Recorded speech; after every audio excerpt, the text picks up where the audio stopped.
आज के हालात की बात करें तो बड़े डाउन टू अर्थ होकर चल रही हैं।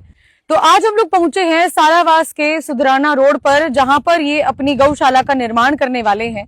इतने डाउन टू अर्थ कैसे हो गए? क्या पिछले जो पाप किए हैं उनका ये प्रायश्चित करना चाहते हैं, या फिर गऊओं के साथ ये रियली मतलब एक तरीके से दिल से जुड़े हुए हैं, इसकी वजह से गऊओं की सेवा करना चाहते हैं? तो मेरे साथ खुद मौजूद है परवीन पंघाल जी। परवीन जी, पहले तो बहुत बहुत स्वागत है आपका हमारे चैनल हरियाणा लेटेस्ट अपडेट में।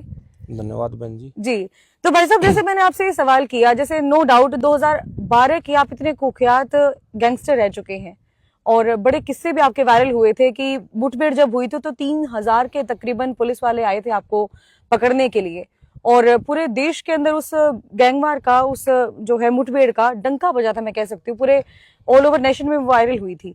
वो क्या कुछ किस्से थे, क्या कुछ कहानियां थी, थोड़ा बताना चाहेंगे हमारे दर्शकों को?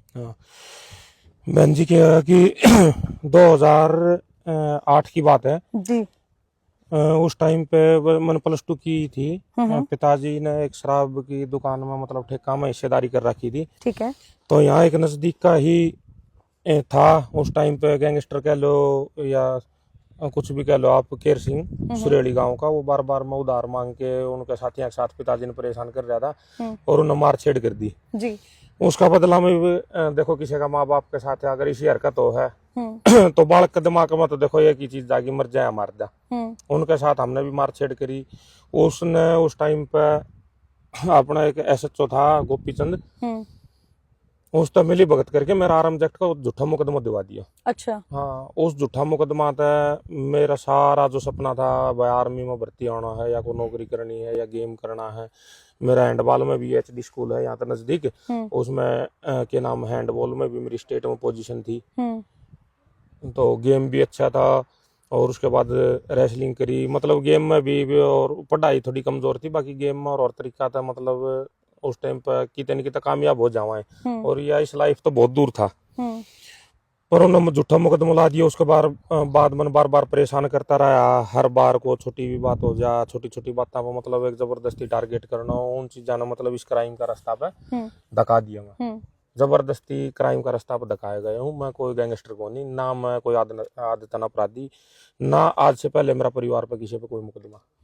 भाई साहब, आप एक बात बताइए, एक आम आदमी और एक गैंगस्टर बीच में बहुत बड़ी लक्ष्मण रेखा होती है।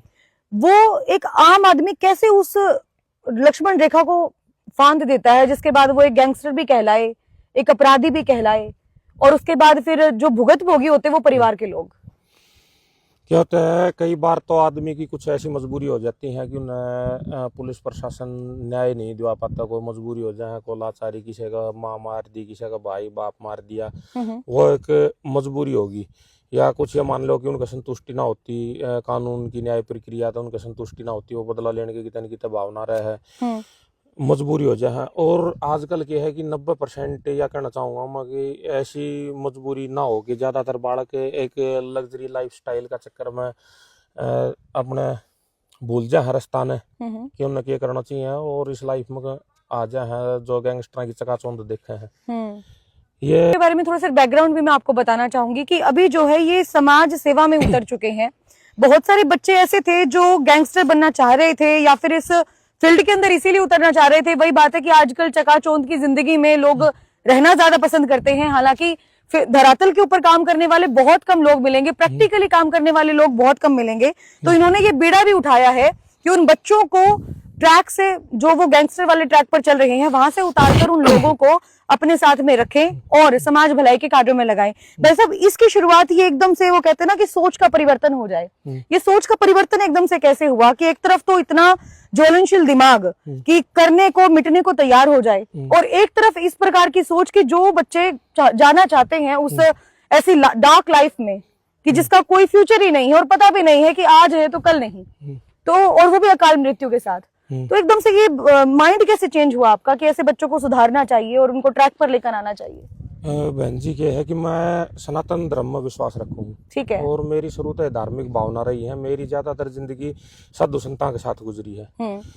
तो हम परशुराम ने भी माना, हाँ, माँ दुर्गा का भी भगत, हाँ, और भगवान राम ने भी माना है। तो समय समय के साथ परिस्थिति समय जो है उसके अनुसार आदमी की धर्म परिस्थिति सारी चीज बदलती रहे हैं जी। धर्म का और जो है ना नियम बदलता रहे हैं। तो एक्चुअली क्या है कि जिस टाइम पे मैं परेशान करा, आप तो बताइए झूठा मुकदमा जो लगाया मेरा बार बार परेशान करा, तो उस टाइम पे और कुछ नहीं दिखा, नादान उम्र थी, कति बालक बुद्धि थी। तो उस टाइम पे बस एक ही रास्ता दिखा कि भाई ये बार बार जब झूठा मुकदमा लगा, बार बार टॉर्चर करे हैं, परेशान करे हैं, तो फिर यह लाइन सही है।